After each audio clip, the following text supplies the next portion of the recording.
Say it's Valentine's Day and you want to impress your date with your cooking skills.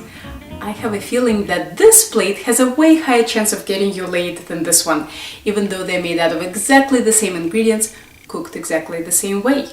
So, let's talk about the beauty tips of the food world.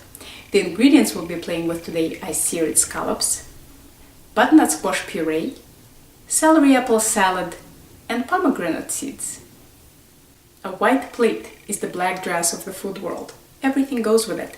A white plate that is not a circle is even better, since the circle is the default shape for a plate. An oval, square, or rectangular plate adds an element of surprise and gives you a contemporary look. You can get all these plates at Crate & Barrel for just a few dollars, and don't feel that you have to buy a set. I usually buy a couple of plates of a particular shape and size and try them for a few months to see how I like them. Hacked up vegetables do not present well and do not taste great either. So, put that mandolin and peeler to good use. A great trick to have up your sleeve with celery and scallions is putting them into a bowl of very cold water for about an hour to curl them up. Most of the time your sauce will look a lot better under the food. Before you do the real plating, try it on a plate to see how it will behave. Lately, the chefs have been getting away from the squeeze bottle look and going for the free-form spoon drag. This works best for smooth purees that don't separate. So, kids, don't try this with pesto. If your sauce is on the thin side, you can take a bit of it on a spoon and make a fast stroke across the plate. Don't worry about the drips. See, I won't tell if you won't tell. You wipe them up and no one will ever know.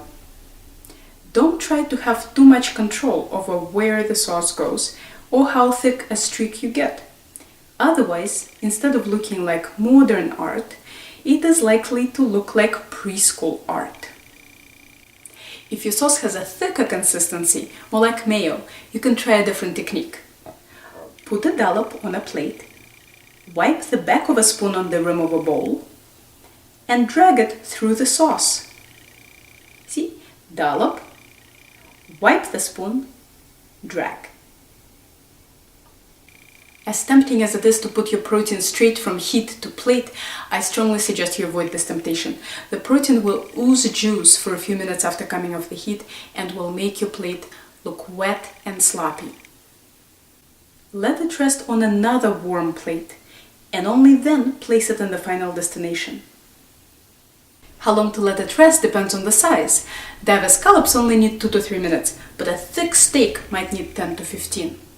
We did our sauce dry run and we're ready to assemble the real plate. Here goes our sauce. Note that I'm using hands to plate both my protein and the salad. I have way more control this way than I do with utensils. These days many Whole Foods markets carry microgreens in their produce section. You can put them on a hot dog and suddenly it's fine dining. And here is our sexy plate. Keep in mind that your plate needs plenty of white space, and converting an appetizer to an entree usually will require a different plate and a different layout. Here are a few options. The easiest is to spread the sauce in a circle, top with scallops, pile the salad in the center. Here are our pomegranate seeds and microgreens. A slightly more challenging option is to make strokes of sauce. I'm using the thicker butternut squash puree here and dragging through it with the back of my spoon. Keep rotating your plate so that you're always working at a comfortable angle. Arrange the scallops and salad on top.